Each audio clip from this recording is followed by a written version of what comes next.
It's been a hard week.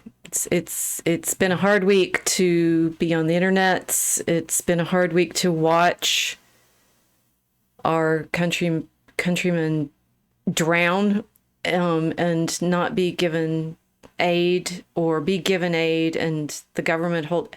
It's all been very hard. And then the continuing videos that we've been seeing of bombs dropping, and children being blown up, and I'm just I the it it's feeling kind of hopeless and distressing. And I and then you think, is this the only way we have to live? This abandonment and despair and horror, is there no hope left? We hope. Well, what do we hope? Welcome to the Mosaic Ark.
Yeah, I don't know where to go right now. I mean, it's been a tough week watching on the internet, which is different from what's actually going on outside, which is a very pleasant autumn, actually, and at least Yeah, where I here am. too. Yeah, But I mean, you're closer to the floods and the storms, I am closer.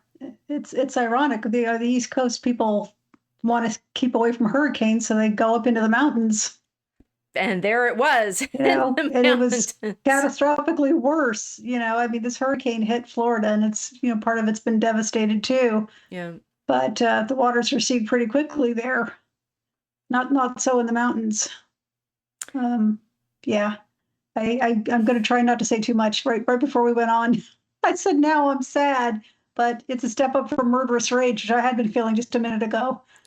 Um, I guess Well, that we can helps do you murderous not feel so rage sad. if you want to talk about it. But I mean, so I abstractly, because I'm horrible and abstracting as a historian. I mean, it's clearly my defense mechanism, right? It's like something dreadful happens, so I'm going to make a history problem out of it. Well, I it's do. hard not to notice things happening over and over again throughout history. So it's a understandable default for anyone. Well, but it's a. Well, I was thinking we had the fires back in March that went across the Texas Panhandle and hit the region where my family is. And that was it's like they're sparsely populated places. I mean, the Hmm. Panhandle, these are small towns. I was reading this morning. I know there's lots of stories going around about what happened to Chimney Rock in North Carolina, right? And I was looking it up Hmm. and saying, well, it was actually basically a street, right? It was Yeah, it would it, it it would was a street. it was a village, right, of Yeah. 140, Oh, 150 people. Um, yeah. I mean, a lot of these places in Texas, I'm sure, are like that too. right. It was a gathering place for farmers. Mm. They didn't need a whole lot of infrastructure. They Right. needed a place to get their mail and to shop and to meet their neighbors. And there's a lot of one street towns like that in the US, probably around the world too, but it's very typical in the US and especially in Appalachia. So Well, it's been like that for a long time. that makes sense. I mean, my historian mode kicks in, and I'm thinking about Albion Seed is always a great go-to in these Yeah, situations to it's a great book. understand the local situation, and that the settlements in Appalachia follow, of course, on the Scots-Irish border settlements, which Hmm. were I mean, the log cabin or whatever comes over from the borders of Scotland, and also all of these dispersed houses around, because you don't, but both the need to trust your neighbors because they're the only ones around for you, and deep distrust of the government because basically that was the English and Scottish kings going back and forth over your property, killing you Hmm. for centuries. Also, the reason temporary type structures are popular within Hmm. that culture because you could lose your house anyway, right? Right. And when I say that, I'm talking about the borderlanders. So they had that in their history too. Right. I It, noticed that with the houses that I've seen, floating away, right? That they are lightweight. I mean, as well, yeah, constructions. there's a lot of trailers in this area of the Yeah. country because it's inexpensive and people could buy them and they were new and clean and had modern conveniences in them and they could be moved onto your land which you owned. Right. Right, that was very important to people. They were poor, but they owned their land. Right. And so places like, I mean, Chimney Rock, they're calling it things like a tourist town, but it's actually more like the Crossroads mailbox. I mean, yes, we have Yeah. towns like that in the Panhandle where it's all of Hmm. the ranchers and farmers, or I guess mainly more technically ranchers, but they're out in their homesteads and their farms and such, and they come into the town for those sorts of centralized Yeah. It's amenities. it's it's the opposite of Europe, right? Mm, The European model was everybody had their farms and the town was in the center. People lived in the town and they went out during the day to work in their farms. So they kind of went in both places in Germany, towns in Germany were like that. And so here it's the opposite. People live out on their farms, and when needed, they'll come into this tiny little town for what they need, and then they'll go right back out to the outer edges again to their ranches and farms. I want you all to mark that she has just completely accurately described the manorial system. Yay me! You've been doing some homework here.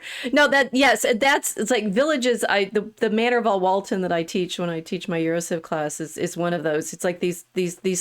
There's a street and a village, and there's a church, and there's whatever other public buildings. But there's also the houses, and then they work their strips of land outside and come back to the village.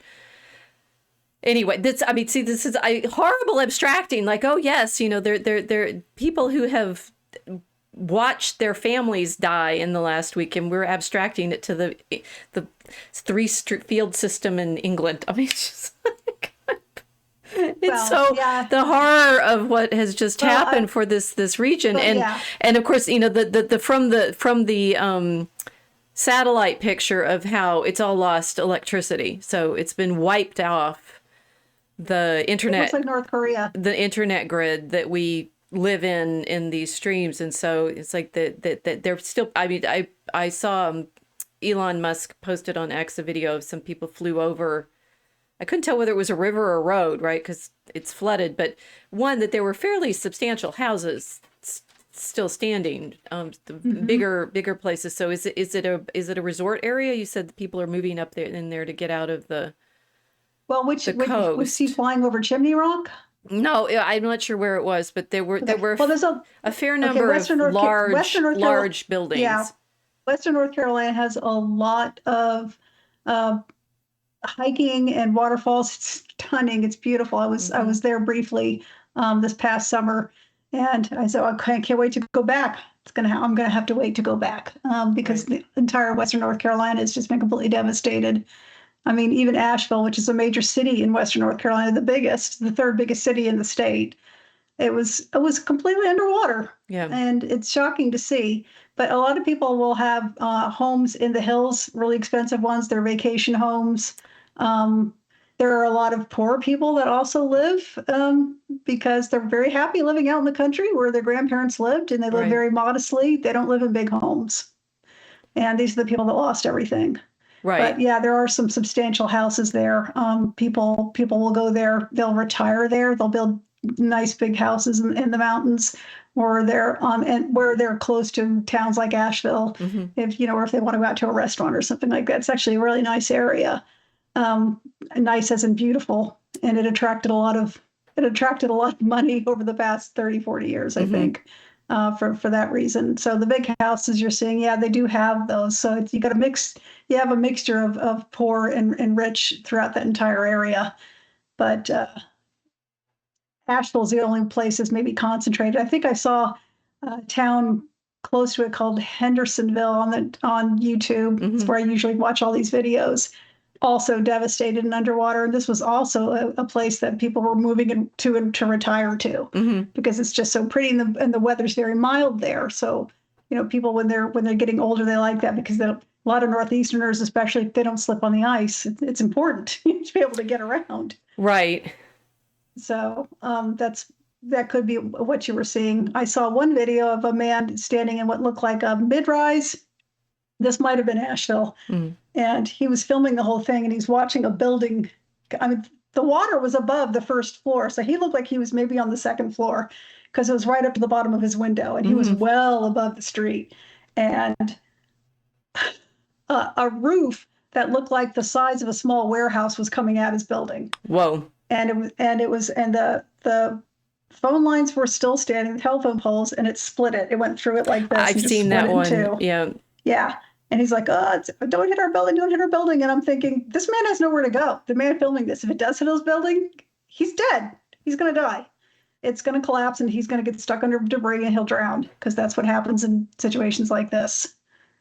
It's really Well, you know that awful. since the video was out there and it wasn't live streamed, he survived it.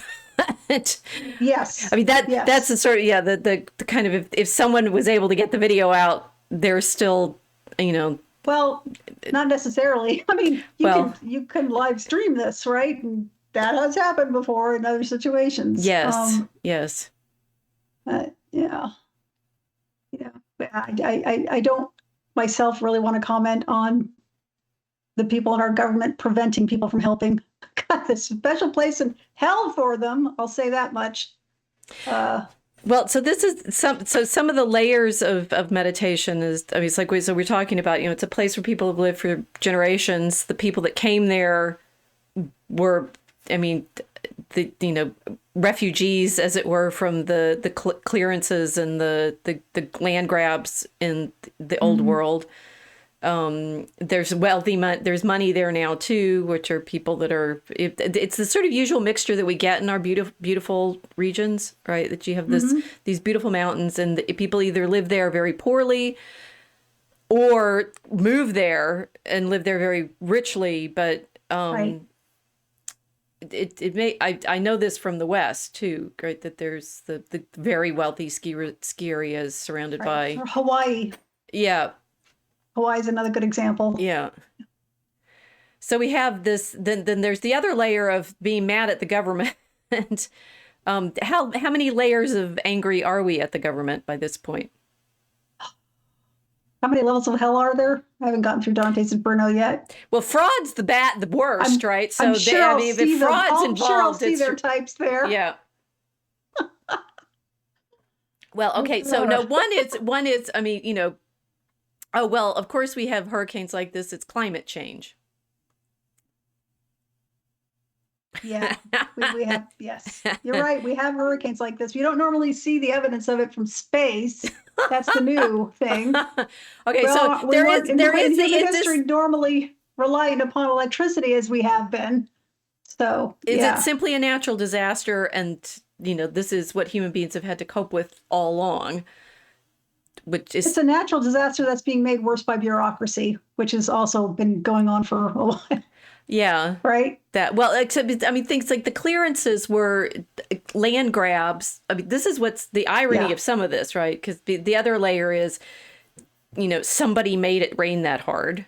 I think I've seen tweets to yeah. that effect, right? That, I have, and they I don't. they can control the weather and therefore they did it, right? So that I it's actually totally a believe. malicious land grab, just like the ones that, sent the people there in the Yeah. first place in the 17th century. No, yeah, I totally believe they can make rain. Like they think it did that. I think it was Saudi Arabia where they had that catastrophic flooding because they'd been cloud seeding, They've been and then they cloud seeding, quickly yeah. left. Right. What they can't do is make it move up 1,500 miles. Mm. To go straight up the mountains like that. That's I don't believe anybody's got that kind of technology or talent. Um, so I don't think that's what this was. I just think it was just a catastrophic storm. And I read that 40 trillion gallons of water fell in this area because it was actually three storms. The hurricane was so large and the outer bands so powerful that they made other rain clouds stall, and it just rained and rained and rained before the hurricane even got there. Oh man. Yeah. So it had just filled Yeah, up. Okay, yeah. but so your level of rage, I mean, this testing Casey's level of rage. it's it's Rage like, meter. well, yes, I mean, and this is, the sort of response to the situation is an interesting test for us, right? In this, are we mad at God, right? For putting us on this planet and making natural disasters that come and destroy us? No, we want to help each other. We're being prevented from doing so, and it isn't from God. That prevention's not Okay, coming but I from mean, the God. rain is from God, right? If it's actually a Yeah. natural effect of the atmosphere and the water system and winds and heating and cooling and why hurricanes spin up in the way that they do. Hmm. And I mean, like the fires in the Panhandle are another interesting test. It's like, yes, that region is susceptible to fire because it doesn't rain. But you Yeah. you can make it worse by the way you use the land or the Right. kinds of things you do on the land, like put power lines and stuff across it. There's solar panels. I mean, the Would power heat lines are things not up. making the rain happen, I don't think. No. But you could say, I mean, one of the other layers that I've thought about in the sort of history problem here is, okay, there are dams in that region, right? I was reading there most of the dams there are some dams in North Carolina. Mm, Some they usually dam up rivers and lakes, but that's I think that's more east of Asheville, and mm, Tennessee has a lot of dams. That some of the worst flooding was also in Tennessee because the water was filling over the dams. Because I think that it was like I said, they just got a tremendous amount of water before the hurricane even got there. right. You know, um, But what yeah, I was thinking about with the dams is a lot of those dams are Tennessee Valley Authority. Is that right? yeah, And hmm that means that, they're large scale government projects from the yeah. 40s, 30s, and Somebody 40s. suggested that was for flood control, but I don't think it was. I think it was for electricity, wasn't it? I think it was for electricity. Yeah. So Yeah, there's a double irony here, right? It's like there's these hydroelectric dams in a region that is now without electricity, that is ironic. built Yes. by the government in the previous, I mean, the why should we trust the government at all situation comes from, I mean, we weren't a country that had these sort of large scale government projects until the 30s, Right. Until then, until, the government would tell people, "You're helping yourself. You're getting no money from us." They would take taxes, and people would ask for money back during disasters, and they would be told no. And Roosevelt changed all that. yeah. So we're in a kind of cycle now, talking about spin up cycles, right? Of Hmm. expecting the government to help, particularly in that region. I mean, I think that's one of the sort of curious features of the region. If they're all Trump voters now, that like on what side of things are you expecting the government to help you, right? They're expected to get their money back from the Federal Emergency Management Agency, which is supposed to manage emergencies. I Yes. mean, it's in No, the I'm name. just it's like so the other layer of things is you've got you've said they recover a little bit more quickly in Florida, partly because they're more used to this problem, right? You build with windows that you can shut when the hurricanes come Well, through. I mean, people did lose stuff. The insurance industry is collapsing there because a lot of the buildings um, were built very shoddily in the 1980s. Not the ones in the 1920s; they're still standing, right? So also these government works, these government projects. The reason Right. I think a lot of the reason people trust them wasn't just for nostalgia and warm feelings towards Roosevelt. It was because people actually knew how to build things then. The Right. quality was really good. The engineering was good. The materials were good. We sourced them all here. So people, if they think this is what's going on now, well, there's a couple of astronauts that may want to give interviews when they finally get back down to Right. Earth. Right. If they were to give honest opinions, which they can't give, but they're still working for NASA, but maybe one day they will. We'll see. But Unlikely. Those people don't tend to. Those people don't yeah. tend to.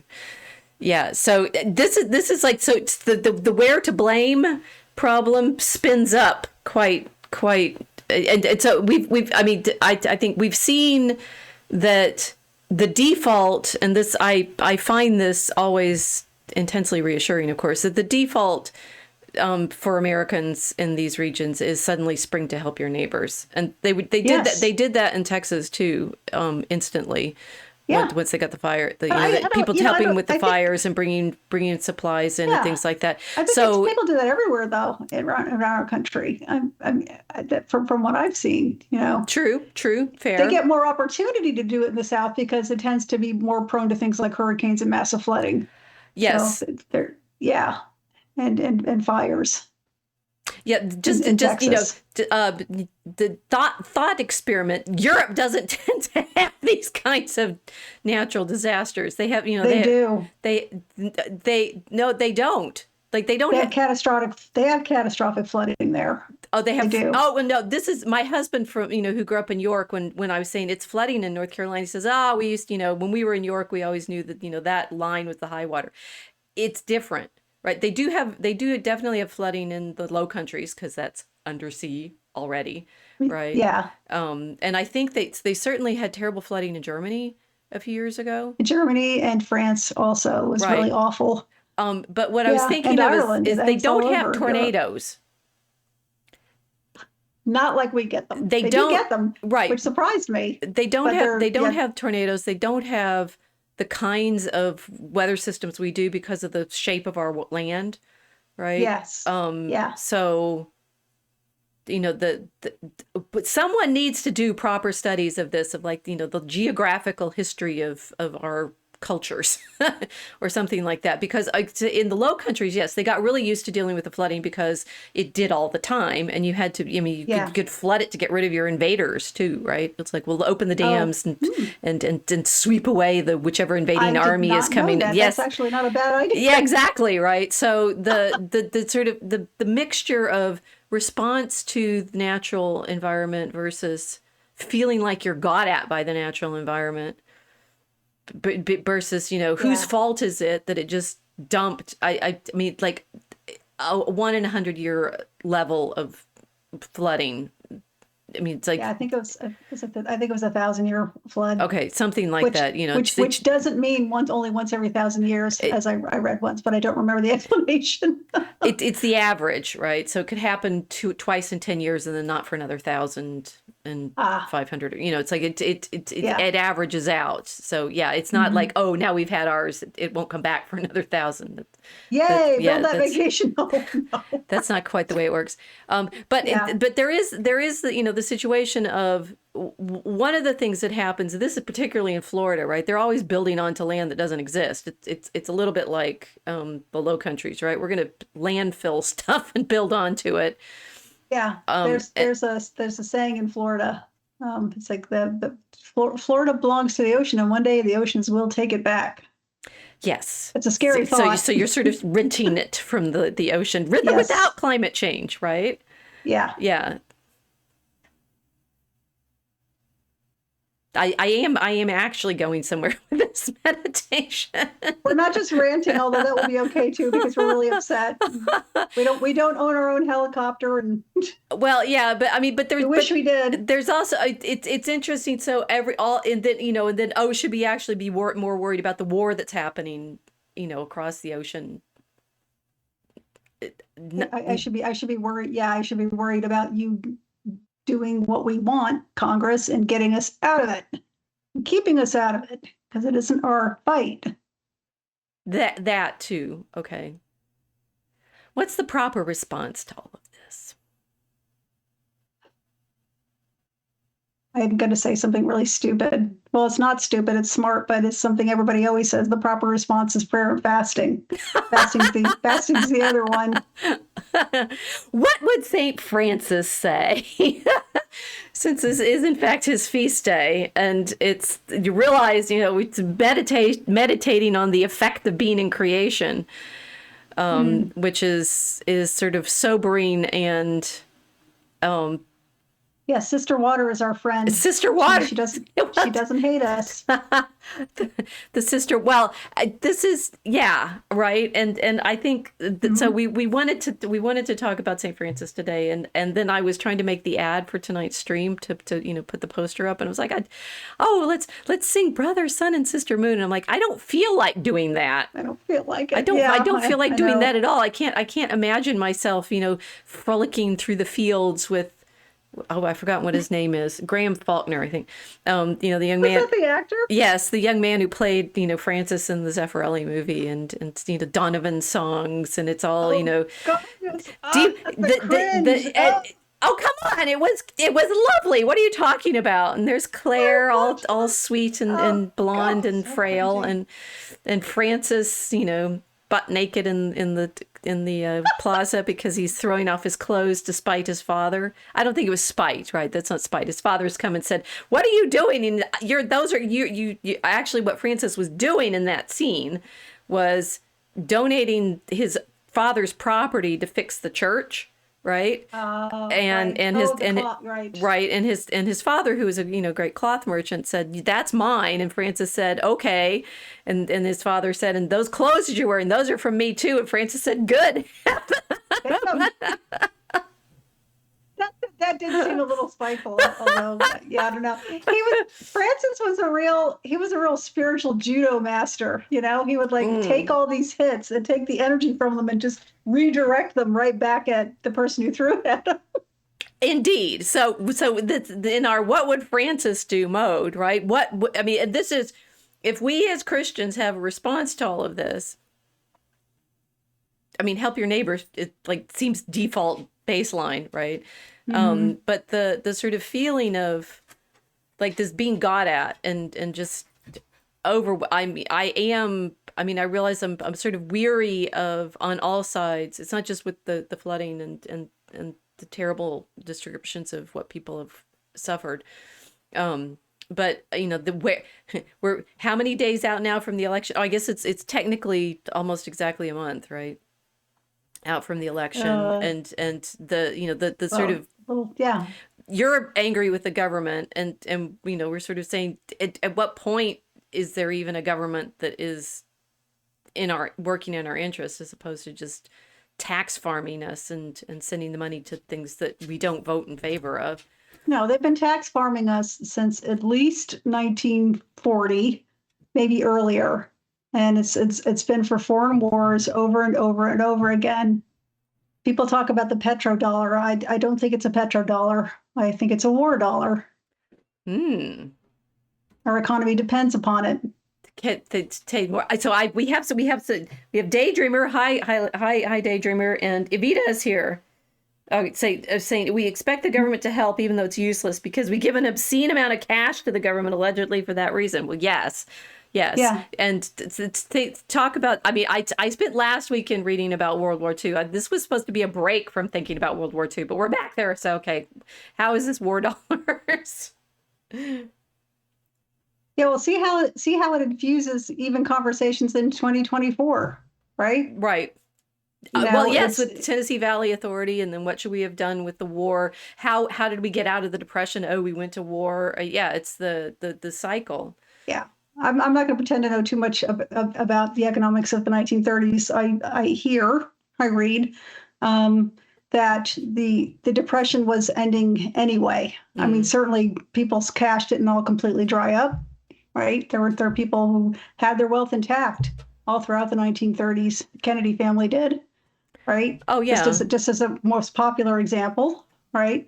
It was already going away. No, the war was about something else. It wasn't about economics. I do believe that there were people in our government that wanted us involved in it. I think it was empire building.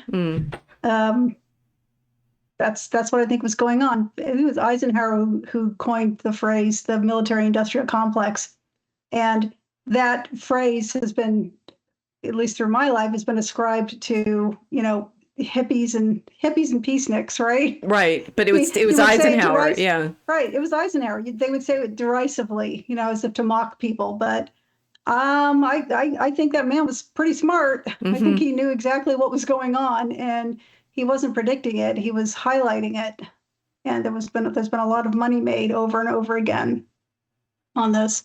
Someone suggested that America was sending all of their old military hardware to Ukraine was to burn it up to make new, to start making new ones here, so that start the cycle over again to building new weapons. But you need new wars for new weapons. Yep. Yeah. Now I'm sad again and angry. But this, because I can't do anything about it. That's why. It's not because, oh my gosh, aren't humans horrible? Yeah, I already know that. That's not what makes me sad. What makes me sad is I can't do anything about it. There is that, it's like, what should we do? Like how, and you said, the obvious answer is we need to look at what Francis says and consider it. But it's one, I recognize that Francis is in some ways everybody's favorite saint. Certainly he's one of my favorite saints. And since I've just spent the last, the dog needs to be. He heard you talking about Francis. He keeps getting trapped. And I have to move stuff around under my desk to let him pass. I wish I had a dog. You're lucky. I am lucky to have a dog. The beast rules the schedule. What was I thinking about? We're talking about Francis and how he's everybody's favorite, including your dog, including my dog. Everybody's favorite saint, because everyone says, well, he most perfectly imitated Christ. Right. So if we are meant as Christians to be Christ-like, it should be Francis-like, which is, among other things, throwing off all of our possessions and living by begging, which has been a bit of a challenge for most people because they like having stuff. they like having stuff, and other people who like having stuff look at people who are begging as lazy. Why would I give you my stuff? Go away, right? This is a problem, right? It's like in the context now of everybody who's now suffering, who's living in the region that just drowned, and people are out need help, and we're saying, oh well, so our tax dollars have gone. We already paid our taxes. This is the sort of usual problem of where charity comes in when the government is apparently the one that's going to control all of the charity. That it the sort of basic level of it's fundamentally more virtuous for people to give voluntarily than coercively. And yet theoretically we're giving voluntarily because FEMA is going to come in and help our neighbors when they need help. And we know that their money is there because we've already given it to the government. Well, we didn't though. We had it taken from us. Right.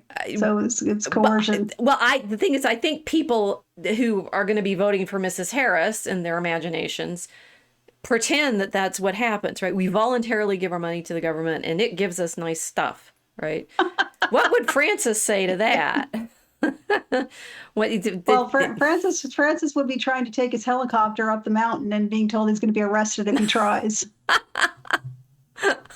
Seriously, that was man needs to be hounded out of his job.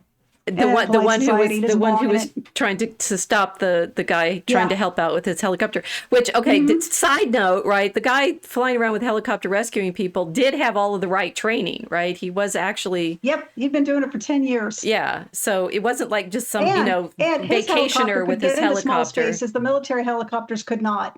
So he was actually being, this is, yeah, the generosity. Well, I think the guy with the helicopter is actually more like the ones who would give to support the Franciscans, right? Who are, Well, oh no, because he was out there doing it. I mean, with yeah, yeah, his own that's, he's stuff. actually doing the giving, right? Yeah. He is donating to help the people. Although that's indeed, it's like the reason that Francis was taking his father's money was to rebuild a building, right? So he had, is it really stealing though? I wonder if even the current Italian government would consider that stealing since he was the son. I guess they might have thought he was entitled to it. who knows, right? But that he was, he's in public works, right? He was meant to rebuild the church, which they do a nice job of in the movie with, they're carrying the rocks around by themselves and such and singing. He gets a team of guys and they build the church together. And Were they clothed? at that point, yes. He doesn't stay naked for very So long. The silly. bishop throws his cope over him so that he's clothed. I always thought it was the Pope. I looked for my book. I read The Life of Saint Francis years ago, and I don't have the book anymore. So I thought that scene was in front of the Pope. It was just in front of the bishop. It's the Bishop of Assisi. Yeah. Yeah. Yeah, he does with Innocent, when he goes to Innocent to say, here, we're trying to live according to what you would say, Holy Father, and Innocent says, you're filthy, go away. And so in the story, he goes and rolls around with the pigs and gets really muddy. Yeah. And he comes back and says, did what you said, now will you prove our order? Spiritual judo. Yeah. So I mean, there Shame is obviously a lesson in here in how to deal with this kind of, it's like, utter obedience is a sort of superpower of itself, right? It's saying, okay, yes, I'll do exactly what you say, and then, okay, now you do what it only works. I mean, it only works if you're Francis. It only works if you are, in fact, living purely. And it only works if the person under whose authority you are actually has your best interests at heart and the best interests of the people other people under his care. Okay, that's a good question, because it's saying, to what extent are we? I mean, for Christians, this is always a question of what do we do with the government when it's tyrannical, which this one, ours is, because it is not allowing the people to make judgments for themselves about taking care of each other, which is tyranny. Mm-hmm. What do Christians do? Don't they say in the South, I'm gonna pray for you? In the what? In the South? Bless your heart. Bless your heart. Bless your heart. It just means you're so dumb you can barely, like, how do you live? Bless your heart. That's what that means, right? Oh yeah. Bless your heart. You're so stupid, but I can't say out loud because that would be rude. Yes. Ladies, don't talk like that. But we think it. But this, I mean, we're both tired and fraught, and I'm trying to hold on to the thread here. The thin Franciscan thread, the brown thread. The brown thread, the cord. That actually, there's a Franciscan magazine that's called that, the cord, right? So if we can hold on to the sort of little cord of sanity and humility that we're trying to. What should we do? Faced with, I mean, we may have to deal with this in a month, right? If we're faced with the continuation of this administration. And and it's clear, despite of a good portion of the country and murderous willingness to perpetuate wars, as you correctly say, for the continuation of the military-industrial complex. Yeah, it's for the war dollar. It's for the war bucks. Well, this has gone even darker than I was planning. I was just going to be thinking about creatures and our relationship to the creation. Speaking of dark, okay, I read the Canticles. I did my homework, and I opened up. I did go to page 25, but when I first did, I went to the document, page 25 of the PDF, and it was page 28, and it opened up to spiders. Why did you do that to me? That's because it's on the spiders. Okay, so what I gave Casey to read was some animal stories of Francis. Shall we read the spider one, since that stuck with you? Yeah, it was better than I thought, but I don't even like the word spider. Oh, right. Well, here we have animal stories. I wanted you to go to the Canticle of the Creatures, which is page 25. It was page 25, but not of the PDF, right? Of the book that the PDF came from. Sorry. But this is, so, we have,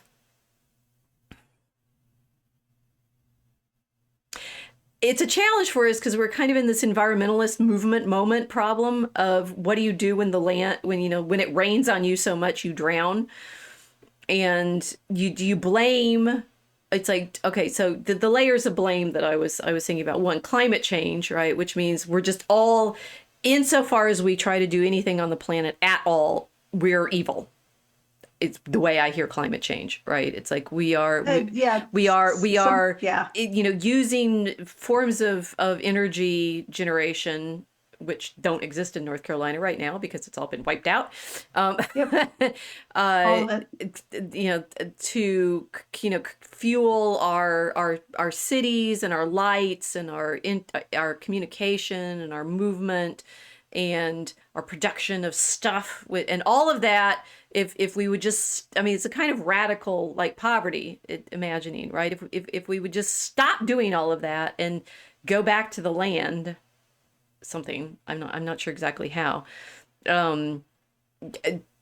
we wouldn't get drowned, I guess.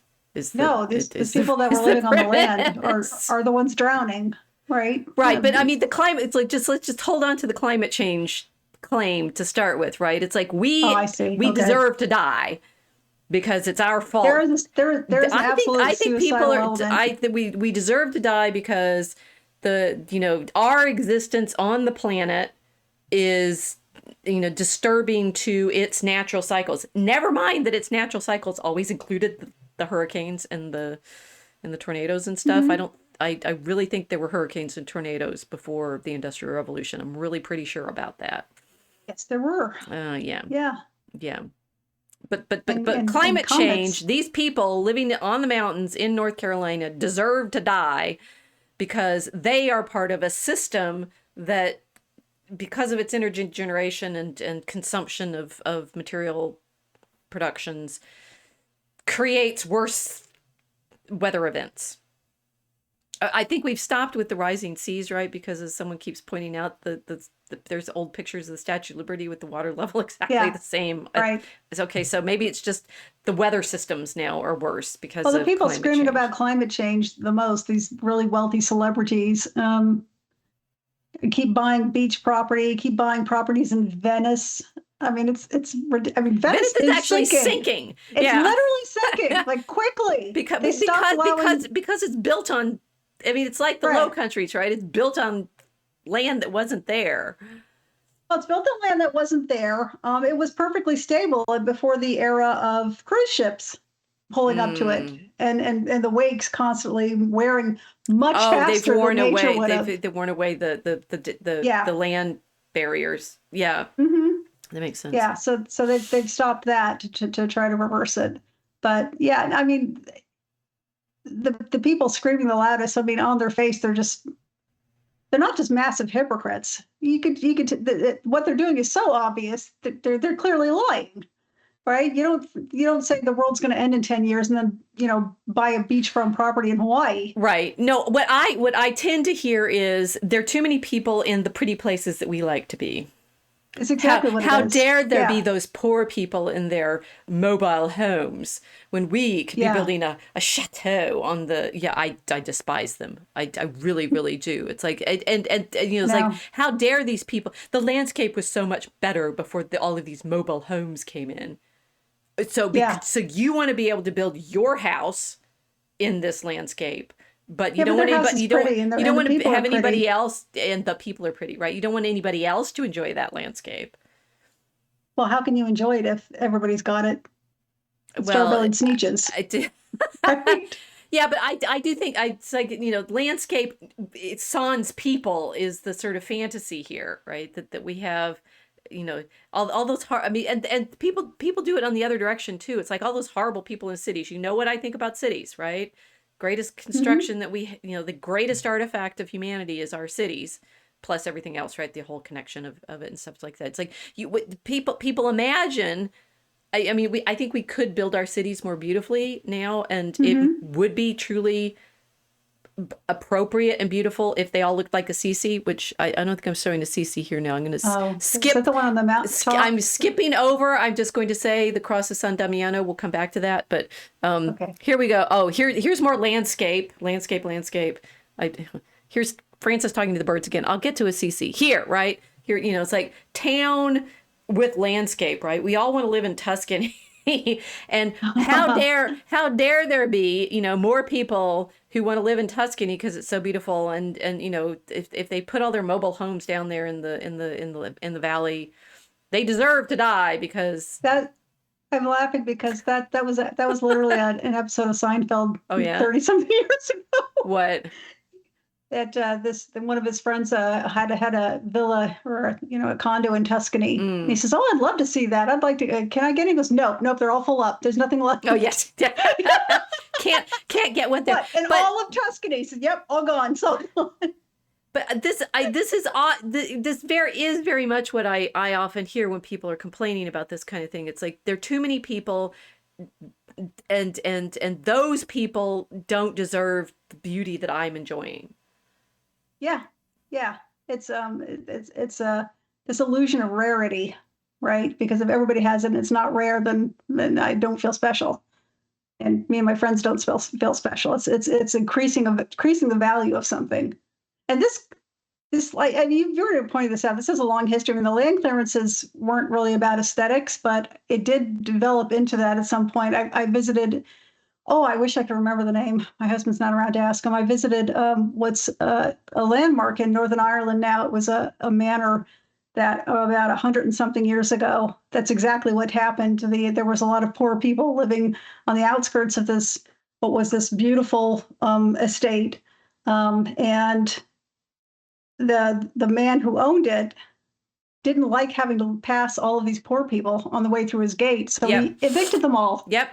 No, a Just lot get of out. that we've talked about that in for one of our characters in Draco Chemicus, right? She's the aristocrat, and all of those stately homes in England tended to, you know, to the degree to they were landscaped, so that they have, you know, the great lawns and the sheep Hmm. meadows and the, you know, clumps of trees and stuff. I mean, some of those, they're completely artificial landscapes, and Yeah. they were designed so they didn't have to see the peasants living on their property. Well, in this man's case, they weren't even on his property. I don't think they were outside the gate. He didn't like Right. having to pass through them, but he owned the property outside the gate too. So it was like, Yeah. yeah, just get rid of them. I don't want them here Yeah, but it's because ew, you know. the thing is, you're making them sound so, just saying that it's rarity and such like that. One there, so it's like interesting the degree to which certain regions are considered beautiful and people want to go live there. There's a lot of Hmm. uninhabited land in the world, like lots, Yes, right? a lot. Most of it's uninhabited. Most people are clumped together in big cities. Hmm. And more, you know, one, and I feel like we've mentioned this, but I haven't developed it properly before.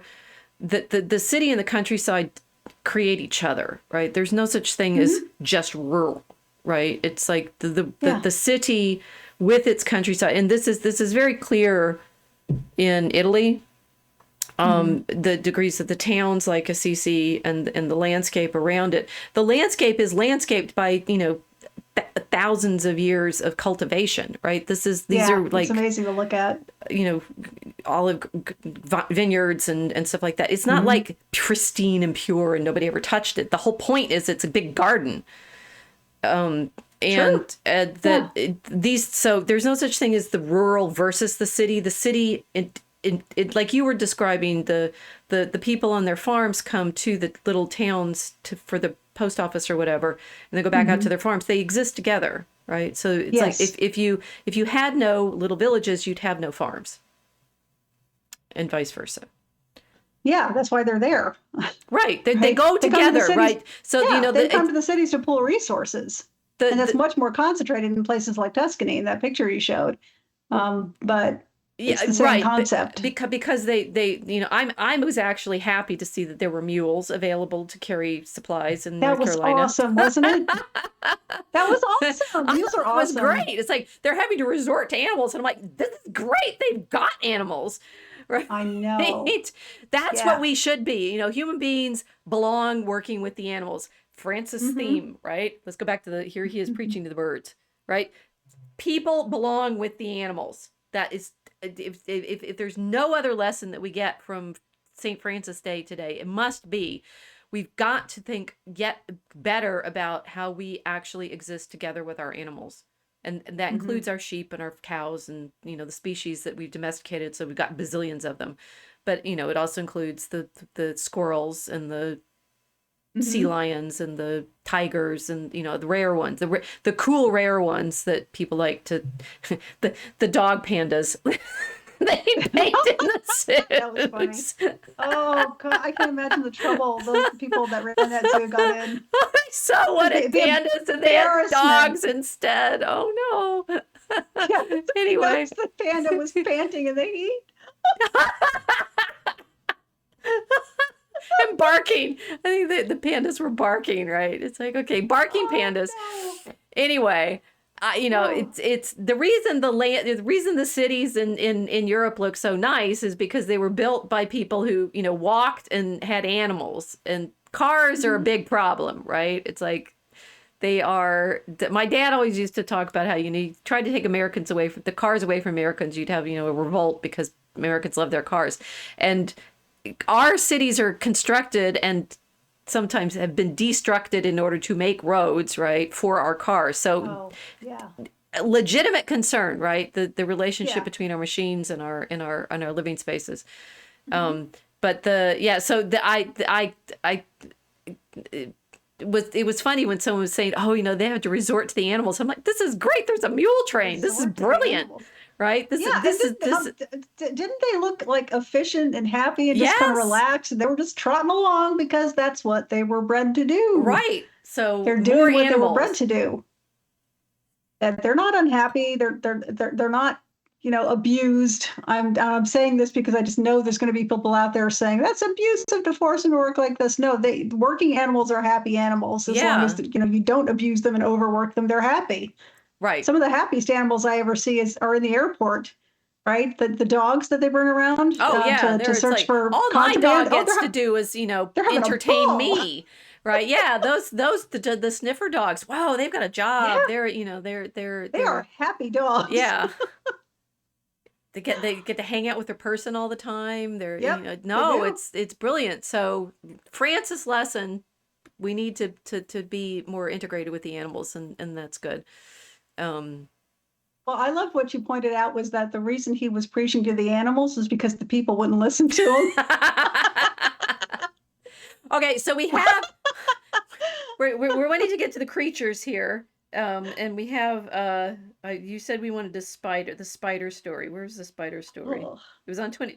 That actually was a good story. That was on. Oh, there's Sister Tarantula and Brother Spider. Which one do you want? Oh. Whoa. Okay, we'll do Brother Spider. Yeah. Yeah, that's a good one. Okay, I like that. So these are not as bad. What I wanted. So terrifying. Sorry. Some of the problems. See, now we've cheered up. We're actually thinking about Francis and the animals.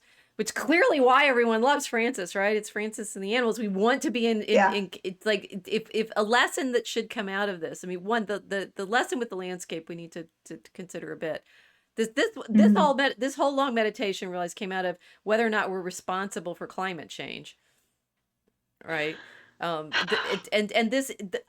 thing is, I think the climate change question is the meta question that people have anxiety. Here's my philosophical thought for the moment. The climate change, it's the meta question people their anxiety that they have about having lost our relationship with the land. You know, I think anxiety, is there anxiety based on not understanding it and being afraid of it? sorrow at losing it, I think. Right? I think I don't know, right? Okay, so like today in our writing discussion, guys, we just reminding you we do write every day or every weekday, and the poem is coming along, and sometimes, you know, things that we've discussed in our writing thing bubble up in conversation, and one of them talking about where addiction comes from, right? And you know, the sort of we had choices: trauma or boredom. Both, right? But I would say, yeah. The you know, with the environmental anxiety, which has been fed by, I mean, it's like this hatred of people, which is why we're angry at the government, because they seem to not care about actual people, and therefore not, I mean, they care more about the bureaucratic structures that they've created. And you know, there's some completely horrendous what you were talking about, the war economy, right? So I've been watching Tucker Carlson's live shows, and I realize he gets up, whatever he has on his mind, he just spins on for like 30 minutes in these improv speeches that he gives, and then he brings on his guests. That is pretty impressive. It's pretty impressive, because if you're listening to them, there is actually a theme that goes through it, and I'm like, could I do that? I'm not sure I could do it in front of 10,000 people. I bet you could. I don't know. I don't know how. It's quite impressive. I don't know how he does it. But he, you know, spins up into that. Anyway, on the one I was listening to last night as I was driving around on the big freeways in our city, he had James O'Keefe talking about a documentary that they've just done. O'Keefe and his team followed the migrant trail from Venezuela up, including the clip that they showed was jumping on the train, which I guess they mean like they're hobo catching trains, right? They're jumping on these moving trains. And what O'Keefe said, one of the main things he found out was, it's like, why is nobody doing anything to stop all of this movement? It's because there's money at every single, like, so if the government in the you know, moving around bureaucratically trying to get aid to people or not in our national disasters, that a lot of it is, you know, there's approved suppliers for stuff, and you know, those approved suppliers that the government has, you know, accepted as approved suppliers, that, you know, that everybody wants to make sure that they have their finger in the pie of the provisioning and such like that. Well, it sounds like the migrant stuff is similar in that, you know, at every stage of this operation there's kickbacks and payoffs. Yeah, this is not charity. This is commerce. It's commerce. Right. Yes. And the government says we have approved vendors we use for aid in North Carolina. They are not engaging in charity with your money. They're engaging in commerce. I think we're finding the root of the fury. Right? Because, I mean, one of the things that people are complaining about is that the money's been spent on the migrants instead of on the citizens. Oh, and they're going to spend more. They just came out and right out and said it. Right. Because you're getting disaster relief funds. I bet $750 can buy a plane ticket back.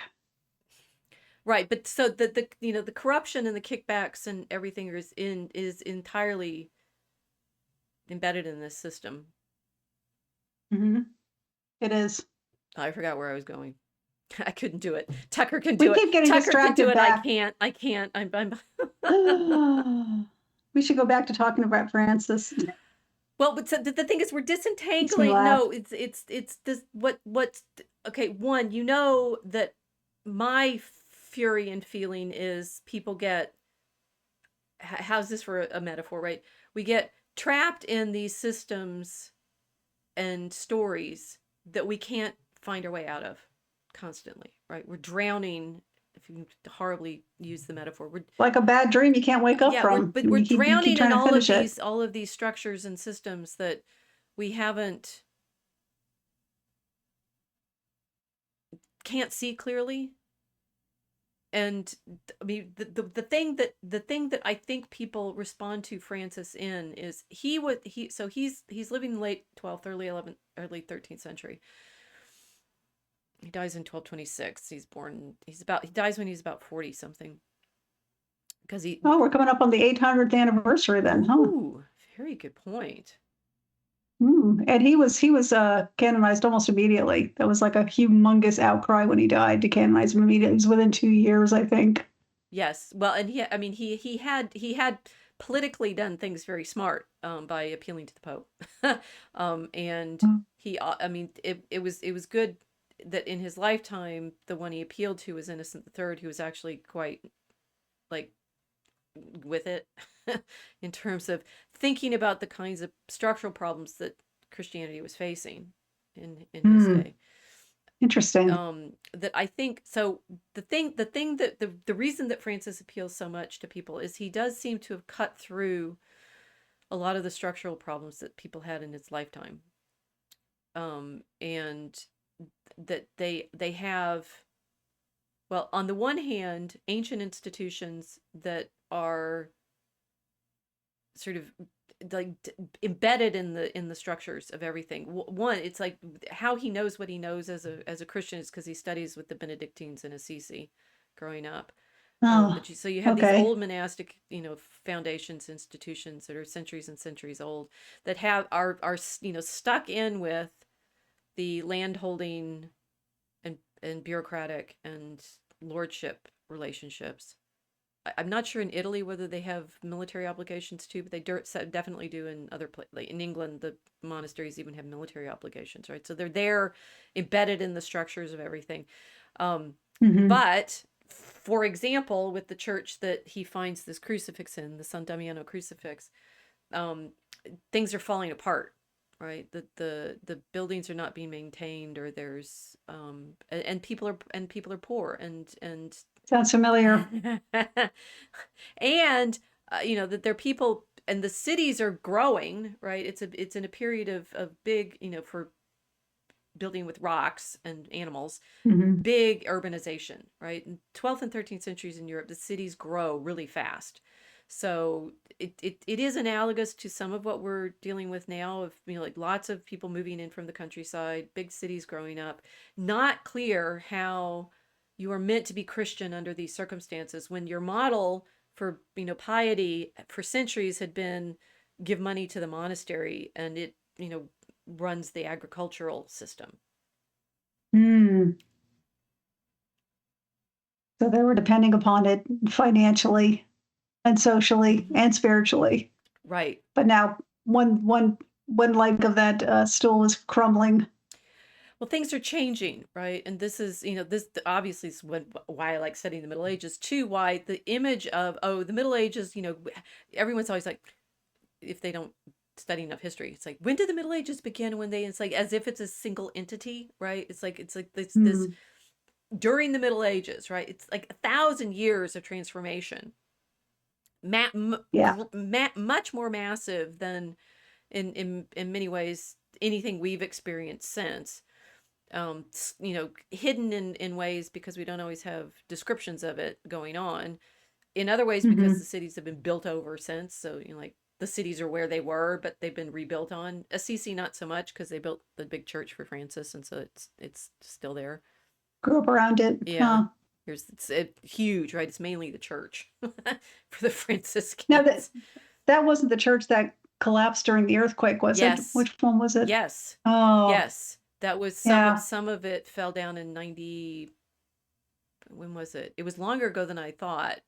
Um, and they've Was it in the 90s? yeah, 98 maybe? Huh. they've reconstructed it. It was some of the upper church, some of the um vaulting in the upper church fell down. Hmm. Um, yeah, my Tucker Carlson this is failing me. Okay, so thinking about Francis is responding to big transformations. I was doing a, is it worse or better in the Middle Ages than now? It's like it's similarly disruptive, right? And Hmm. the sort of that he lives his life. Friars end up, the Franciscans end up mainly going to the towns, mainly therefore in the new media environment of the city square, and preaching to the people mainly living in the cities under these new economic and commercial circumstances, right? So the Franciscans are So this was the merchant class growing up in the New Market precisely, Square.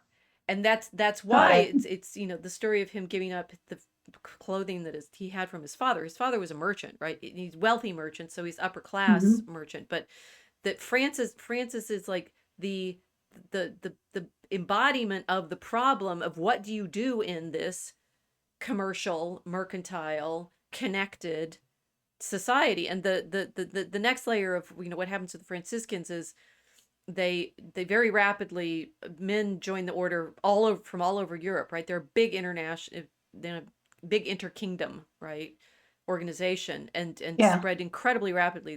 There's Franciscans in Oxford by 1224, even before Francis dies, right? So it's like they Wow. shoot out all over Europe. And so insofar as the church has this international quality in that period, they are like it's great representatives because they are Mm, networked everywhere. interesting. Yeah, they did it with no money and property. Well, the curious thing is if you live like this, people start giving you money a lot, and then they end up in a big fight by the end of the century about what to do with the property. Because they're not supposed to keep any, right? Personally, they don't, and they come up with this Right. look at this. I'm showing the church in Assisi right now. It's enormous. Yeah. That they come up with this the sort of, they don't own the property, the order does. So personally, they're still begging, but Right. institutionally, they're situated.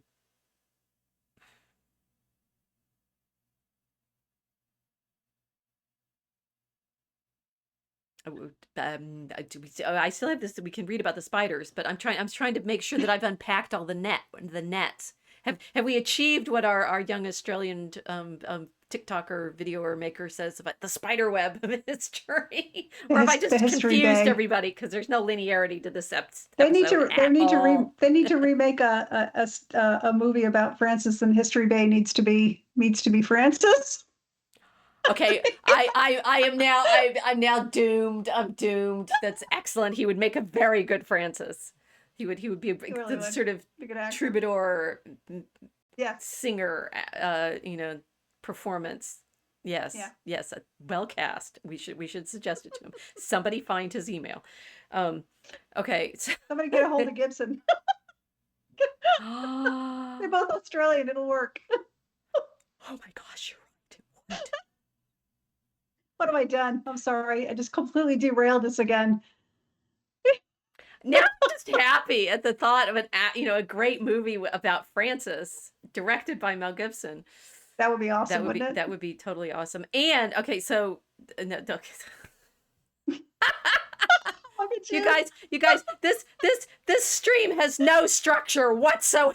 Sorry. Because I've been spending the past several weeks trying to write a very structured piece on the Franciscan understanding of Mary, which maybe if you're nice to me one day I'll tell you about. Um, or like and subscribe, sign up for unauthorized TV so we have enough money to pay our artist whose work we will be Oh, showcasing very, very soon. please. I'm gonna beg like a Franciscan There now. we go. This is Right. great. Beg We like a really, Francis for really art. wanted to You pay her. need Franciscan art. You need the joy of Franciscan art to get through It's these amazing times. stuff. Yes. Um, okay, so I think going back to the climate change problem and the infrastructure problem, it's like it's all of these things I think are people's understanding that we are um out of harmony with our world.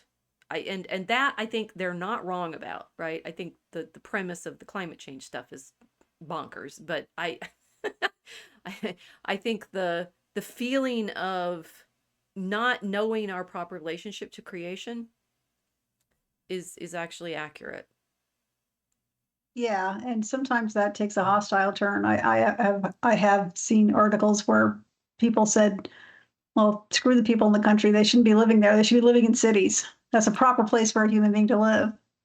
It goes both ways, right? There's Yeah, also people saying, oh, people are only true if they're living in the countryside. It's like, right, guys, which is also wrong. we Yeah, make both of yeah. them. So there's a lot of misunderstanding or just complete lack of understanding of what it means to be human and to be in this world.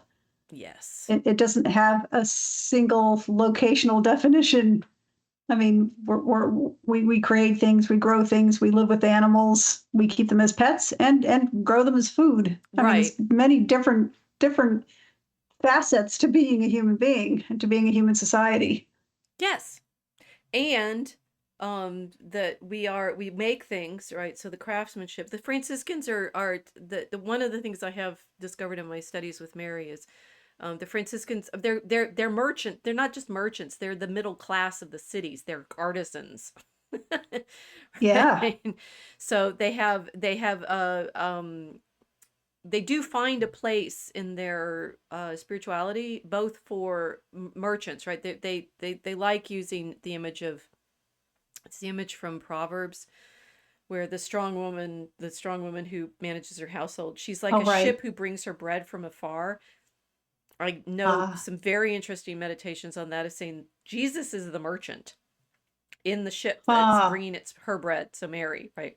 Excuse me. oh, that's neat. Right. So that, they're trying to imagine our, it's like how about this, right? This is a great thing I hadn't anticipated getting to. You think the Franciscan image, the meditation will give us this proper relationship to the land and the creatures, right? But it Hmm. also gives us the proper relationship to the city and the Hmm. merchants Does. and the Yeah, artisans brilliant. and the craftsmanship and that the Hmm. Marian imagery, haha, this is great. The Marian imagery is all very, she's all the creatures, right? The sun and the moon and the stars, as from Apocalypse 12, or the rivers and trees and such from Ecclesiasticus. But she's also all the temple furniture, right? The temple, the ark, the Yeah. candelabra, the golden vase, and those are crafts. Those are things with crafts, right? So Hmm. a true Franciscan appreciation for our relationship to creation includes our artwork, includes our making things, includes Yeah. all the desire to have the house on the mountain is Oh, part of it. Isn't that lovely? that's very lovely. So you don't have to hate the people why their vacation homes there. Right, exactly. This is we don't have to hate Don't have to hate we anybody. don't have to hate anybody. We don't have to hate the poor. We don't have to hate the rich. We have to see them in the proper Yeah. relationship with um creation. And Hmm. including the desire of people to have light, right? Another of the great images that I'm getting in the Marian descriptions is, I mean, the Francis. One of the things I'd want to tell you all about tonight was Francis's Office of the Passion, which is his like literal imitation of Christ, which we may get to or may not. We can talk about Francis again. That it Francis is completely literal about everything, which is what's interesting about him, right? Yeah. If the scriptures say give all you have to the poor, he does. you know, but and they also say things like there's the light, right? So they're incredibly literal about things like God, Servus Sanctus Sophienza, one of my guys, is talking about Mary is called light, right? She's filled with the light of the Lord, so she's the temple, so she's filled with light. They're both incredibly mystical and completely like incarnate and I mean creaturely is the best way, because you say material, it sounds Cartesian or something, right? They're Hmm. they're completely enjoy at the beauty of all the creatures, because Francis was. I mean, we know Mm, that yes. from the way the same book, which I told you to go to page 25, was actually talking about Sorry. Francis. Um, yeah, so say things like this is memorials from his brothers, particularly Thomas of Celano, who wrote his first life. In order that all things might arouse the love of God in his heart, Francis would praise the divine craftsman for each thing which he had made, and whatever he found in things he would refer to their maker. He rejoiced in all the works of the Lord's hands, and his insight penetrated beyond these pleasing appearances to their life-giving principle and cause. In beautiful things he recognized him who is beauty itself. Everywhere he followed his beloved by means of the traces of himself which God has imprinted on all things. He made all things a ladder by which he climbed up to the throne of God. And that will make it sound like it's just about the birds, right? But the Franciscans, because they're sons, and they're sons, right? Because they're men. They're sons of craftsmen very, very frequently, right? That they're townsmen. Serva Sanctus, one of my guys who I talk about a lot, came from Faenza. Faenza is the source of faience, the glass, right? The beautiful glass. So the Franciscans, when they make this giant church in Cimabue and Giotto and other great artists paint beautiful pictures on it, they love beauty and craftsmanship. And that's neat. I love that phrase, divine craftsman. He's like, it's the anti-Masonic message. God is not a great architect. He's a divine craftsman. yes, He creates, makes beauty. And I also love when you said how literal Francis was, because I don't know if it's apocryphal or not, but apparently God spoke to him when he was going to become this, founder of this order, and said, go fix my church. And he's like, what? And he looks around, there's a completely dilapidated church. Says, well, okay, and he grabs some tools and goes in and starts hammering and that's fixing up this church. so that's the Church of San Damiano, right? That's the Yeah. yes. He's like Very Francis literal. takes everything beautifully literally, which means if he says God made things, he's like, cool, God made things. Right? Yeah, that's neat. and so God made all these creatures. We make things in the image and likeness in which we're made. So we're craftspeople. It's everything like joyous and beautiful about Christianity is so intensified in Francis's meditations, and obviously I think that's entirely appropriate for Christianity. Francis was right. He was right Yeah. in not abstracting and making it, Right. It's not just the church is in bad shape. You need to go fix it. Administratively, it's like, no, literally, I need to go fix this church. It's falling down. People need to use it. yes. God needs to be worshipped here. So he was not anti-materialist, you should say, or anti-material, not materialist. He was not anti, created things. Right. And yeah, And people would that's think pretty that is cool. how he lives by begging, and he's like an Yeah, ascetic. he's a hippie. Well, an ascetic, therefore he doesn't believe in the goodness of stuff. And it's like, no, he actually did, and it was as much because he really believed in it that he trusted it. I mean, there's a sort of Jesus saying, Solomon in all his beauty was not arrayed like the flowers. God will care for you. So okay, Right. we'll believe that, right? We'll actually believe that. And they literally believed that too. And he literally believed that too. But Yeah. I like what you said about he this is obviously the problem for now in North Carolina is like people have to build houses. People have to go build something. Yeah. That there's this concrete reality of you need to fix things, you need to fix things. You actually need to fix things, not abstractly, on paper with a plan of some kind of bureaucratic system. No, go build the house. Which is exactly what, as you said, like the people that are trying to help with their helicopters and donkeys. Right. Go get your helicopter, go get your donkeys, and just go deliver stuff now. Right. Right. Right. And they did. They got up immediately and went. It was beautiful. Yeah. Beautiful thing to see. But that's responding as you say, this is very much responding as Francis does is we are made to make things, and that includes building things. I do think it also in the long run includes embracing the technology we've talked about a lot, right? Saying that the technology has McLuhan effects that we need to be aware of, and I'd say Francis is a great example of understanding those effects because he understands the effect of being incarnate in the midst of all of this craftsmanship. So the usual twinning of saying that I don't I as much as we joke about demons and the AI and things like that, I don't tend to think that the tech itself is the problem. I do think our relationship to the tech is challenging, which is, another of Francis's, being able to give it up and not attach to it so you don't make it an idol. Hmm. Very, very important. But on the other Yeah. hand, the making of it is not itself the horror. Yeah. Yeah. Although it still creeps me out. Well, here we're gonna have the Even though I spider just story. used it today. Why? It's like so. Brother Spider. One evening, after preaching all day in the churches and squares of Brindisi, St. Francis went to spend the night on a little peninsula near the port where there were many gardens and trees. Gardens are people made too, right? Everything gardens, it's not nature, it's sculpted nature.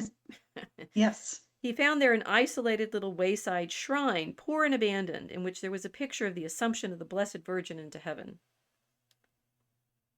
Side note on okay, so Francis is very devoted to Mary, and one of the things that I'm enjoying writing about with his devotion to her is she is for him the frame of everything that he understands about Christ. I mean, it's like he literally makes her.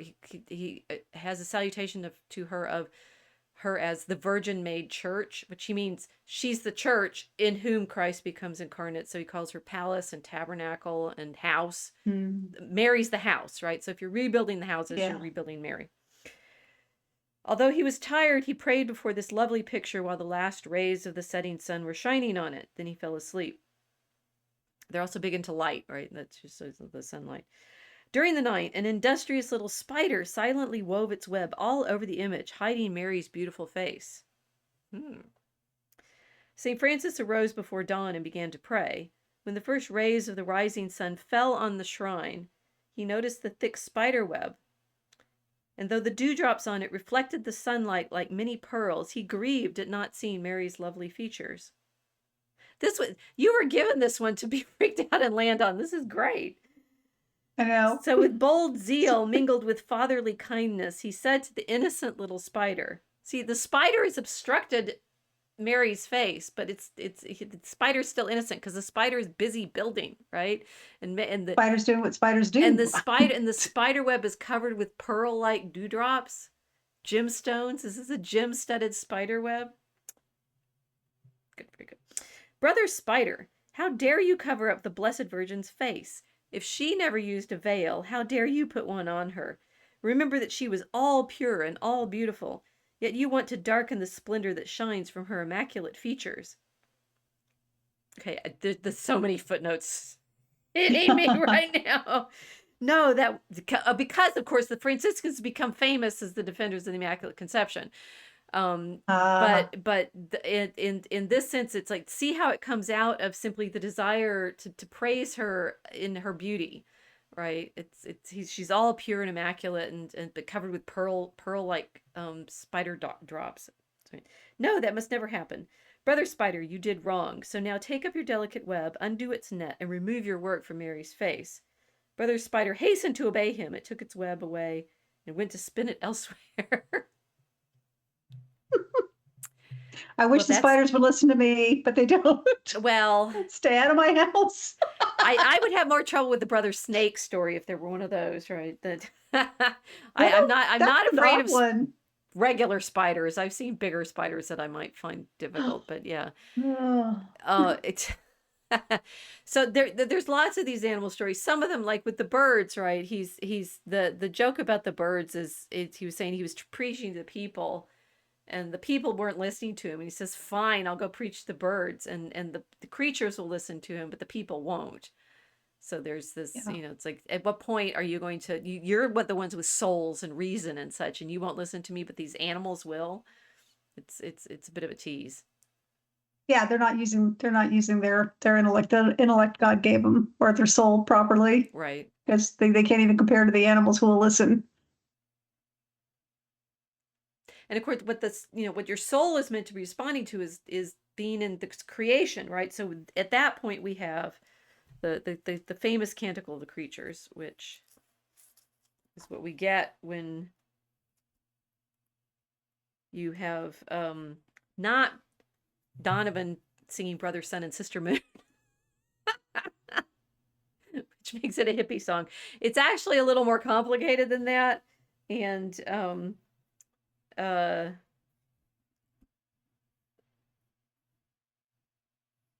he said, okay, so this one it's the so-called Canticle of the Creatures, which is what they used as the basis for Brother, Sun, Sister Moon. And it doesn't end quite the way people, I think, usually expect, because you think from the way the hippie song has it, it's you know, dance around in the flowers, right? Dancing in the moonlight. Yeah. Yeah. So Francis, he wrote this apparently about a year before he died, and was in considerable pain, partly because he has the stigmata by this point. It's like, to here, we'll go to the stigmata pictures. Mm. Oh, there's one. Okay, so he's receiving the stigmata, and they apparently gave him pain for the years that he had them, and he's also fasting and living quite ascetically, so that's why he dies in his 40s. He said to his companions, "I wish to compose a new hymn about the Lord's creatures, of which we make daily use, without which we cannot live, the creatures of which we make daily use, without which we cannot live, and with which the human race greatly offends its creator." A short while later, after hearing of a quarrel that had broken out between the civil and religious authorities of Assisi, nothing new under the sun. Yeah. Francis asked the brothers to go before him singing these verses, but added 2 more verses. And then he composed his final ones on his deathbed. And it says there's a refrain which may be used after each verse, but just the refrain is, praise and bless my Lord, and give him thanks and serve him with great humility. But here's the actual Canticle of the Creatures. Most high, all powerful, good Lord, yours are the praises, the glory, and the honor, and all blessing. To you alone, Most High, do they belong, and no human is worthy to mention your name. Praised be you, my Lord, with all your creatures, especially Sir Brother's Sun, who is the day and through whom you give us light. And he is beautiful and radiant with great splendor, and bears a likeness of you, Most High One. Praised be you, my Lord, through Sister Moon and the stars. In heaven you formed them clear and precious and beautiful. Praised be you, my Lord, through Brother Wind, and through the air, cloudy and serene in every kind of weather, through whom you give sustenance to your creatures. Praised be you, my Lord, through Sister Water, who is very useful and humble and precious and chaste. Praised be you, my Lord, through Brother Fire, through whom you light the night, and he is beautiful and playful and robust and strong. Praised be you, my Lord, through our Sister Mother Earth, who sustains and governs us, who produces various fruit with colored flowers and herbs.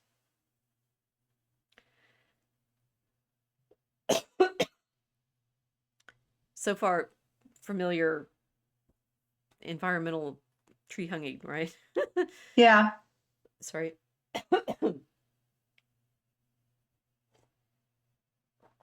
Remember, he's in pain. Praise be you, my Lord, through those who give pardon for your love, and bear infirmity and tribulation. Blessed are those who endure in peace, for by you, Most High, shall they be crowned. Praise be you, my Lord, through our sister bodily death, from whom no one living can escape. Woe to those who die in mortal sin. Blessed are those whom death will find in your most holy will, for the second death shall do them no harm. Praise and bless my Lord, and give him thanks, and serve him with great humility.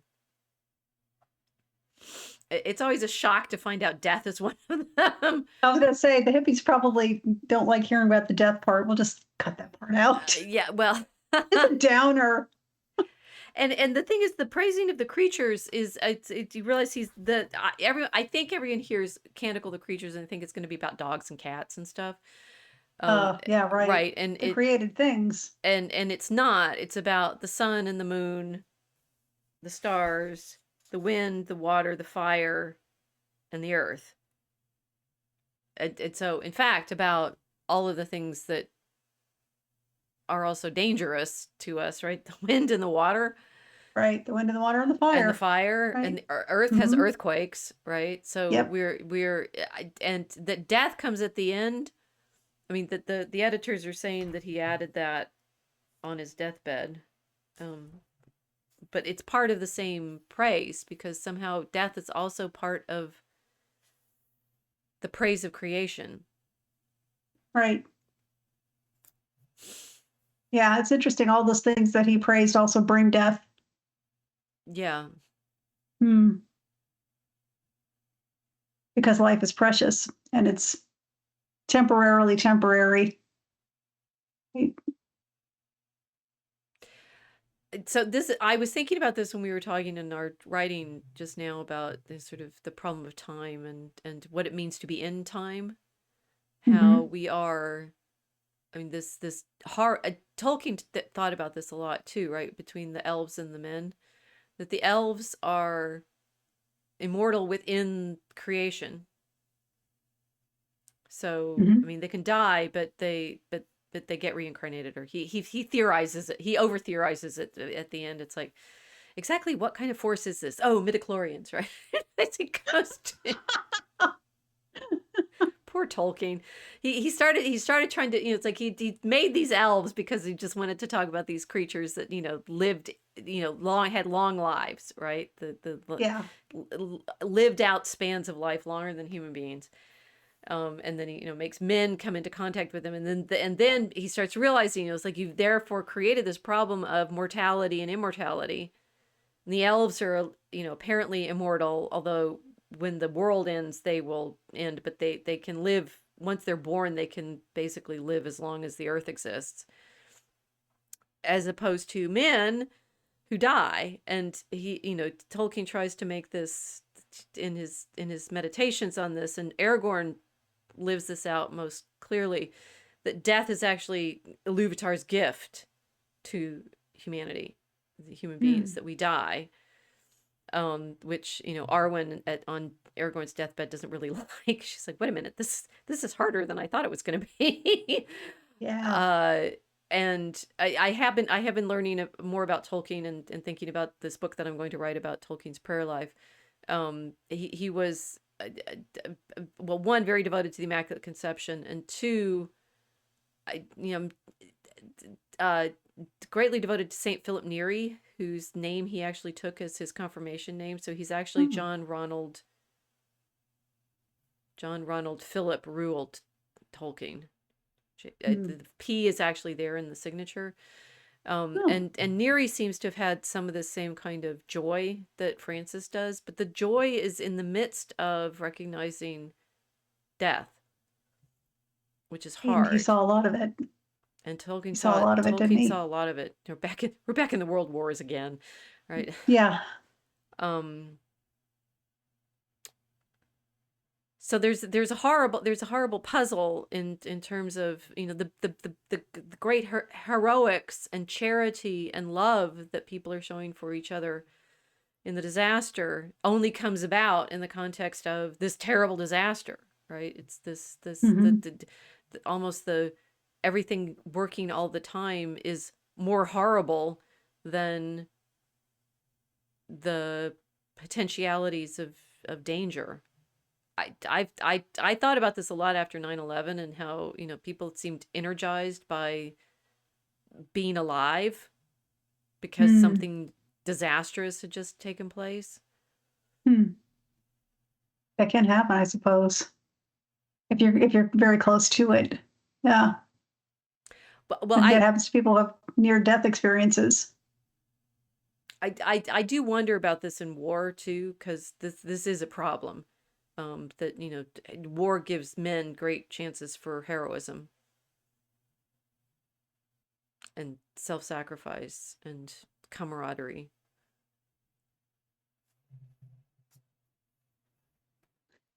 Well, so can a barn raising. Let's stick with that. Well, there is that. Yeah, so it's like there's going to be a lot of barn raisings hopefully in North Carolina soon. I hope so. Right. But this is the challenging meditation for I don't understand why the government isn't responding more vigorously, because the people involved in that response, I think, are usually, like they have the jobs that they do because they want to be helpful. You talking about the government jobs? Certainly the first responders. Well, like the National First Guard and where do we go with this? It's like, are the people that are behaving badly bad or misguided? Yes, they're bad. They're bad people. And if they're hearing this, they need to stop being bad people and start helping and get out of the way when other people are helping. There, okay. Glad I can clear that up for everybody. Well, no, but this is you have to be clear about this. There's right and wrong. These people are doing the wrong thing. They need to stop doing the wrong thing. Okay, so we've belabored climate change, right, which was the easiest one to do, but the other layers of the expectation that the government should be doing the work, which somewhat comes from it having done decent work in the past, as you say, like in the 20s and 30s. Yeah, I mean, public works projects, yeah, for sure, like dams and roads and trails. Right. Some of those trails on the West Coast are still in pretty decent shape. I had a great uncle that was one of those people that got in that as a teenager, got on one of those work teams, and was able to go all the way to the West Coast to help build roads in Washington State. Yeah, so right. There's all sorts of parks, and there's out at Starved Rock out here. There's one of those 1930s like lodges, right? You can feel it too. It's like they were all built in this particular the Blue Ridge kind Highway, of style. I think, might have been one of them. Yeah, a lot of the bridges. Yeah, might have been. I'm not sure about that one, but there are a lot of trails just like it on the West Coast that I have been on that were created by the WPA. Right. So people have, and there are people still alive that remember that. Yep. And at least in the 90s there were. Think of this as this is us working together, right? The government is us working together to resurrect Obama's claim. Yeah.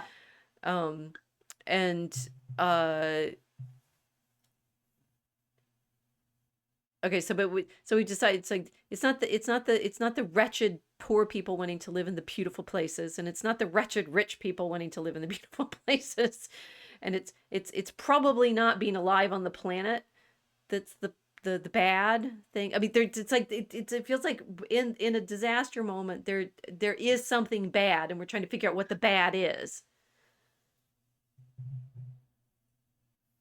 There's something, well, death is natural, but it isn't normal. Well, we have this horrible prayer here. Praise be you, my Lord, through our sister bodily death. Yeah. From whom no one living can escape. So I don't quite understand what he was going for with that, but I've no doubt it's something good. I just don't understand it. Well, this is, I mean, we'll get back to his imitation of Christ in the Passion, right? He so imitates Christ that he receives the stigmata. He so imitates Christ that he ends up in one of the few men to receive that. It's usually women who receive that, women saints and mystics. And his in the life, it's described as sort of like he had nails, bumps in them somehow, and he had all five, and so it's like he's embracing. I mean, this is, on the one hand, he's praising other creatures and building things and showing us the great network of cities and responses to urbanization and such. And on the other hand, he is imitating Christ so perfectly that he basically gets the stigmata and dies. Yeah. And you say that is, but it's, maybe he was trying to imitate Christ even into death, and that's why he was praising death, because it allowed him to be completely like Christ. But then I think, people have I'm trying to figure out what the question is here. It's horrible reading about how many people drowned this past week. It's really, really horrible. And it is horrible because, like I said, death is a natural thing when it comes at a natural time and isn't forced upon people. But logically we know it could happen to any one of us at any time. Anytime you get into a car, some kind of disaster can happen. A tree can fall on you, you can get hit by lightning, you can drown in a flash flood. Even when it's not a catastrophic type flood like this, when it happens to so many people all at once, it's hard to look at, it's hard to think about. You don't want to think about it because despite the fact that death itself is natural, it's not normal. It's not something you see every day, let alone en masse like that. And that's where the horror comes in. I saw one. I didn't actually watch the clip because I can't. I find it difficult to put myself in situations where I'm going to cry under those circumstances. But there was one woman describing her son that she saw drowning, floating away from her, Yeah. calling for Jesus. Yeah, I read about that too. The Yeah. little girl with the puppy is an AI generated image, which is Is it? yeah. I saw it and immediately like, oh my God, that's amazing. And then instantly on Facebook, it's AI, come on. So Yeah, it would have to be because otherwise it would be a Pulitzer Prize winning photo. yeah, no, For it's sure, not it a would be real like one picture. of those. Yeah. And so this like the child, embracing Jesus in his last moments. He was 7 or 8. It's like, this is horrible. Is that not happy? I mean, Yeah, it is. it's the. I mean, Francis was only in his 40s. He didn't, and people didn't necessarily die in their 40s. He died of his asceticism and his piety. Yeah, he did. No children are supposed to die, but they do. Yes. And and please, people, pray for the people responding to this. They're going to be doing a lot of body recovery. It's not going to be a lot of rescue. It's going to be a lot of body recovery. And this is something the Coast Guard deals with all the time. And those men and women need prayers too, because that's a very hard thing to do. Yeah. Yeah, especially where a lot of children are involved. That's harder. It's hard when you pulling adult bodies out of the water, child bodies out of the water. It's harder. It's not something anybody should ever have to do, and yet they do it because it's their job and because they want to help. But this does spring us back to the beginning of the question of it's like, so people want to blame somebody for what's happened, which I think is it's like, I think why the climate change response is a default. It's, we got to blame somebody. Yeah. Because people have now died. And there's all, but the opposite side of the climate change is also, but if we would, I think it's actually a claim that we can technologize the situation, right? If ironically, it's, if we didn't have all this technology, we wouldn't be having these natural disasters. But if we had more of the correct technology, then we wouldn't be having these natural disasters, right? If we could just get our tech right, nobody would die. Do people actually believe that? I wonder. Well, I'm just wondering about it as the sort of visceral root of why people take the responses that they do to the horror of the death. It's like somebody was supposed to be taking care of us and they weren't. We were versus we were supposed to be doing something that we weren't. Versus, I mean, Francis is trying to put us in this situation of, I mean, it's not really stoic, right? Because I don't think it doesn't make sense to say Francis is stoic. No, but he was radically accepting. But he was radically accepting in ways that, like, most say, oh, celebrating death. It's like, no, he wasn't celebrating death in those terms. He's not a nihilist. He's right. That's a difference. Yeah. No, he was. I mean, death is an inevitability, and I don't think it's well. Clearly, it wasn't something he shied away from, since he did lead such an aesthetic life that it killed him pretty young. Mm-hmm. He could have. I don't think anybody would completely, like, he was the son of a very rich man, right? He was supposed to be, I mean, he had a pretty wild, he was the only son of a very wealthy man. Frolicking, teenagehood. Yes. Yeah. he was going to get it all. Yeah, he gave up a lot.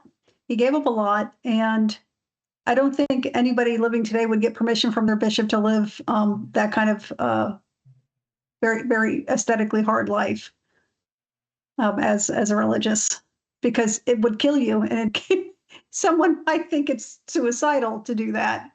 But Francis didn't hate life. He sang the praises of creation all the time, and it was the way he did it. It was an appreciation of the Creator, which is challenging.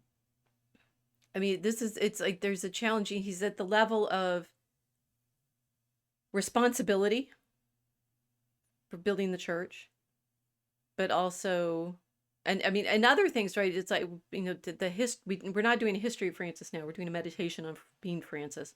But he also went and tried to preach to the Sultan. Didn't work. That's a funny story goes too. to I like Damietta that one and he's too. like, he's going to preach to the Sultan and have his head chopped off. You know, so he's practical in his engagement with people. He's obviously, you know, if he's in Brindisi, that's down at the boot of Italy, right? He's wandering around preaching. He founds an entire organization that still exists, right? Yes, Which is pretty incredible. and there have been like additional Franciscan communities created like all over the place, because people trying to get back to, I guess, more asceticism. I'm not sure. Well, they're but modeling themselves anyway, on him and his sort of yes, charism of like what he's inspired people for 800 years. Right. It's pretty amazing, right. and he continues to. He is a great Despite saint. He's such a great saint. Despite Zeffirelli's best efforts to make us reject him as just a tree-hugging hippie, he still inspires. That movie is a little better than that, but he's a bit wispy and weepy when it's not clear that Francis was quite that, right? I think we'll do the Mel Gibson with, you know, the Australian guy cast as Francis, and that will be more. Guys, we figured out your next project. Yeah, when you're done with that whole sequel to the Passion of the Christ, since you're already in Italy. Ooh, is he? Go down to Assisi. Very good, Yeah. very good. We will get there. What I am encouraged by is it does seem like there's one, Francis has way more layers than people tend to think. It didn't just preach to the animals, right? Yeah. And two, that this problem of living as a Christian in the world was vivid to him, which is what we're trying to understand. And I mean, obviously, the answer from a Franciscan perspective is you have to go help the people who are suffering. No doubt about that. But the blame, right? That's where I'm still saying it's like we started out angry, and I started out sad. You started out wanting to. It's like the anger and the I'm just pressing it because it helps to make the point. Yeah, I'm a type. I know. What's funny I'm is a reliable type. no, but it's good. It's good. I realized I wasn't feeling angry in quite the same way, although I am like weary and disgusted. It's like, why are people so stupid? It's my usual situation. It's like, how can you not see that? Well, one, I was wondering, it's indeed that none of the dams broke, right? But how much of the flooding was created by building onto situations which it's going to flood, right? It's a problem. It's like if you build an arroyo in the West, expect the flash flood to take you out. Yeah, at some that's point. what I was. Yeah, I was wondering that too when it was first happening. I said, how much of this is because they were already holding a lot of water, right? So they had a lot more to add to it. 40 trillion gallons. That's mind-boggling. Well, it's hard. It's just mind-boggling. It's hard to know how to like stress test stuff. It's like if it doesn't happen that often, Vesuvius, for example, right? Pompeii got buried, but I'm not sure it's done anything since then, right? Well, the government of Italy has been paying people to move off of that mountain, trying to. But people for like over living. 20 Yeah, they years. said, but it's beautiful. That's right. They said, well, but we've lived here for 200 years. Still here, You know? okay, right? And one day Yeah. Vesuvius will go off and we'll get a new archaeological dig with bread, right? Yes, never mind all those tourists coming by to see your buried ancestors and all their stuff perfectly preserved by the ash. Keep living there. Hey, but it's so far Crazy. so good. That was 79 AD. Come on, that was a long time ago. Yeah, you really have to admire their absolute devil may care attitude towards their own safety. Yeah, so it's hard. It's hard. People are making choices, and then terrible things happen, and then the situation is such. It's like these. Well, anyway, we've got some chat, right? Robert, hi, Robert, saying, okay, he's hanging out in another live stream. Apparently, I love you, gals. I've been watching for 3 years. Bought the book, been there, and retired the T-shirt. Sam Shamoon. Okay. They do get better benefits than sole proprietor janitors. Okay, the blame is on Christopher Gardner. Who's that? Future betting is always going on. I don't know who Christopher Gardner is. I don't know either. I'll have to look up the name. I have a suspicion, but I'll keep it to myself till I find out.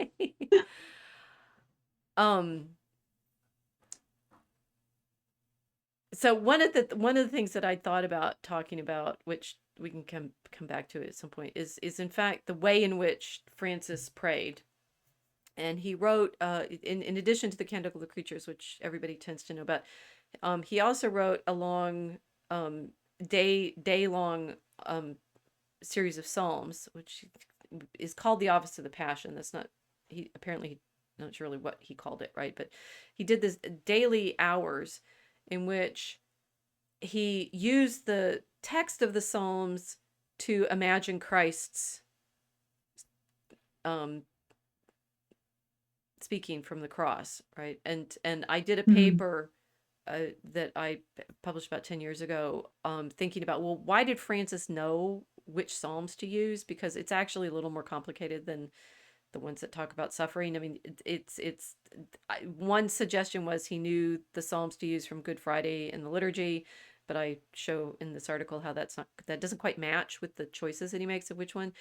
What I suggest he probably did was take from his Psalter, and medieval Psalters had like rubrics and things on them, the psalms that were labeled as the voice of Christ, right? So again, in Francis's beautiful literalism, if it says in the book the voice of Christ and you have the psalm, that's what Christ said.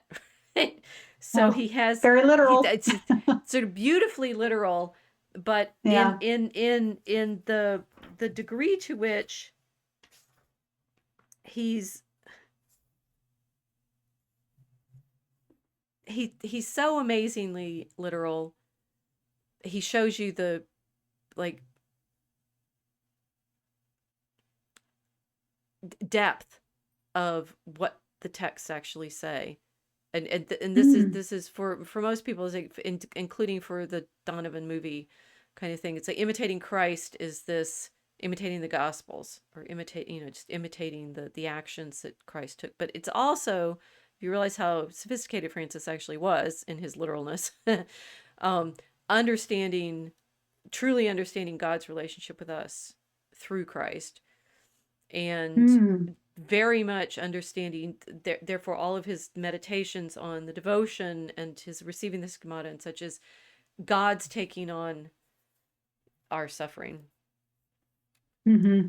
So I think to close tonight, in honor of the people that are wrestling with the floods and the death and caring for each other, in North Carolina, a prayer.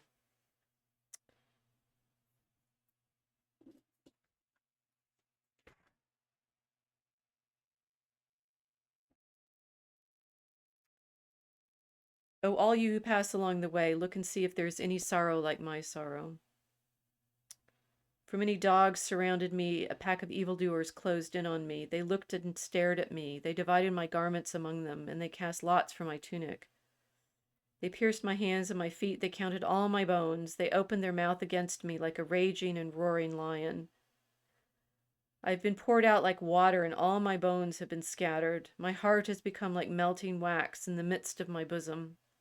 My strength has been dried up like baked clay, and my tongue clings to my jaws. They gave me gall as my food, and in my thirst vinegar to drink. They led me into the dust of death and added sorrow to my wounds. I have slept and risen, and my most holy Father has received me with glory. Holy Father, you held my right hand, led me with your counsel, and have taken me up with glory. For what is there in heaven for me, and what do I want on earth besides you? See that I am God, says the Lord. I shall be exalted among the nations, and exalted on the earth. Blessed be the Lord, the God of Israel, who has redeemed the souls of his servant with his very own most holy blood, and who will not abandon all who hope in him. And we know that he is coming, that he will come to judge justice.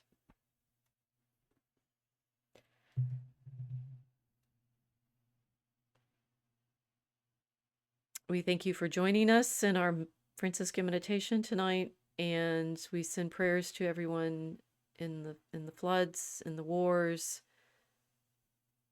in trust that God is with us.